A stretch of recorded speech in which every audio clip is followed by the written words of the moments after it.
नमस्कार और आदाब दोस्तों, मैं हूं आशुकीन कुरैशी और आप देख रहे हैं जीपीएन 7 न्यूज। आज हमारे साथ मौजूद हैं चाणक्य गुरु एकेडमी के डायरेक्टर चंद्रशेखर आजाद, जो कि एक शिक्षाविद भी हैं। वह शिक्षा के उत्थान के लिए क्या कार्य कर रहे हैं, इस बारे में जीपीएन 7 ने उनसे बात की। आइए जानते हैं वह क्या कहते हैं। चंद्रशेखर जी, बहुत बहुत स्वागत है आपका। नमस्कार सर, कैसे हैं? मैं अच्छा हूँ। सबसे पहले जानना चाहूंगा कि आप एक शिक्षाविद हैं और यहाँ पर कोचिंग यहाँ पर छात्र छात्राओं को दे रहे हैं। शिक्षा के उत्थान के लिए आप क्या कर रहे हैं?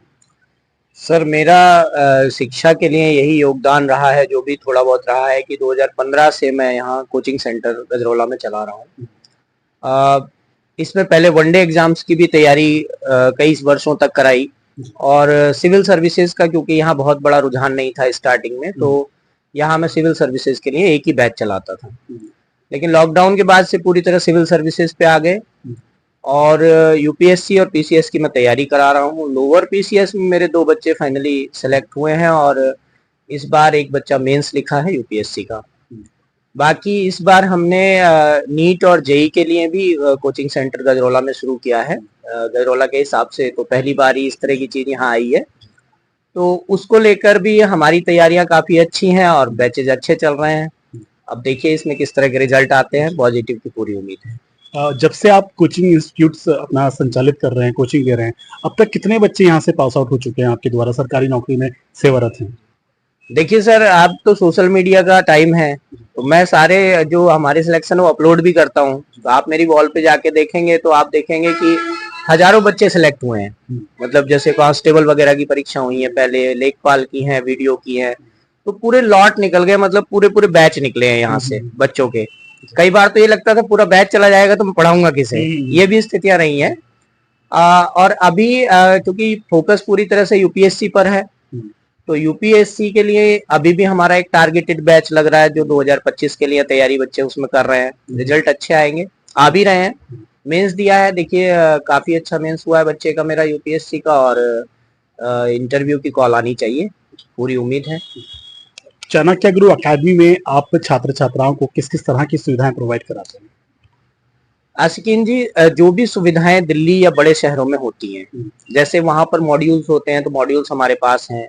नीट के लिए भी हैं, जेई के लिए भी, और यूपीएससी और सिविल सर्विसेज बाकी के लिए भी। इसके अलावा इंफ्रास्ट्रक्चर ठीक है, जैसे वहाँ एसी होती है, हमारे यहाँ भी एसी है, चेयर वगैरह हमारे यहाँ भी अच्छी है सारी।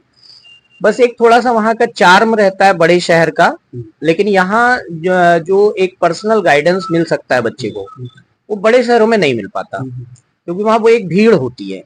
और यहाँ पे एक पर्सनल गाइडेंस और पर्सनल जो केयर होती है, पर्सनल जो टच होता है बच्चे से, तो उससे जो रिजल्ट आने की, पॉजिटिव रिजल्ट की संभावनाएं काफी बढ़ जाती हैं।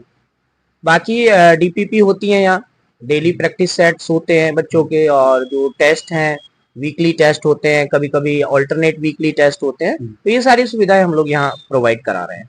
अक्सर देखा जाता है कि धन के अभाव में जो बच्चा है, मेधावी छात्र है, पढ़ना चाहता है, आईएएस बनना चाहता है, डीएम बनना चाहता है, एसपी बनना चाहता है, सिविल सेवा में जाना चाहता है, बट धन के अभाव में वो अपने सपने चकनाचूर कर देता है, वो आगे नहीं बढ़ पाता। ऐसे बच्चों के लिए आप अपने सर से क्या प्रयास कर रहे हैं?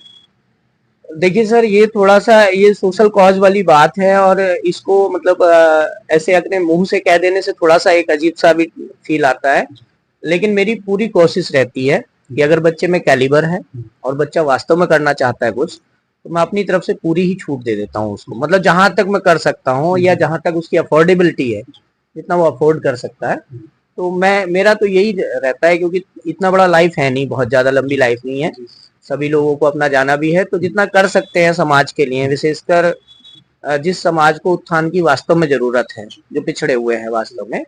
और मेरे पास तो बच्चे भी आप देखोगे, स्पेशली सिविल सर्विसेज में आते भी वो हैं जो इकोनॉमिकली थोड़ा बैकग्राउंड इनका लो होता है, नॉर्मली भी, तो अफोर्डेबल फीस रखते हैं। और अगर किसी को कोई वास्तव में इश्यू है तो उसके लिए और ज्यादा सोचते हैं, एज मच एज पॉसिबल। हमारे न्यूज चैनल के माध्यम से देश की जनता को और क्षेत्रवासियों को आप क्या संदेश देना चाहेंगे?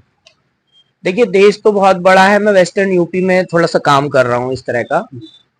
वेस्टर्न यूपी का जो थोड़ा सा मेरा ये रहता है कि हमारा ग्रीन रेवोल्यूशन एक हुआ था 1960s 70s में, तो उसके बाद हमारे यहाँ खेती किसानी में ठीक ठाक आमदनियां हुई। तो हम पढ़ाई की तरफ थोड़ा कम गए, लेट गए। जैसे ईस्टर्न यूपी या बिहार के कंपैरिजन में हम देखें तो हम लोग लेट चले हैं थोड़ा पढ़ाई की तरफ को, लेकिन अब चल पड़े हैं। और हमने देखा पिछले साल भी हमारे अमरोहा से भी 6th रैंक आई यूपीएससी में। फिर श्रुति शर्मा तो टॉपर बन गई थी, वो बिजनौर से ही है, अमरोहा से लगता वही गांव है उनका। तो अब है जागरूकता तो है। और ये जागरूकता जैसे जैसे खेत की जोत छोटी होती चली जाएगी, लोगों की खेती किसानी से बाहर निकलेंगे, और निश्चित रूप से भविष्य उज्जवल है। और मेरा संदेश तो यही है कि भाई मेहनत करो सब लोग, और मेहनत कभी बेकार नहीं जाती, और मेहनती लोग अपना मुकाम पा लेते हैं देर से देर। ईमानदारी से मेहनत करनी चाहिए। ये थे चाणक्य गुरु अकेडमी के डायरेक्टर चंद्रशेखर आजादी, जो कि दावा कर रहे हैं कि शिक्षा की अलख जगाना ही उनका उद्देश्य है। वीडियो जर्नलिस्ट नूर मोहम्मद के साथ आशुकिन कुरैशी, JPN 7।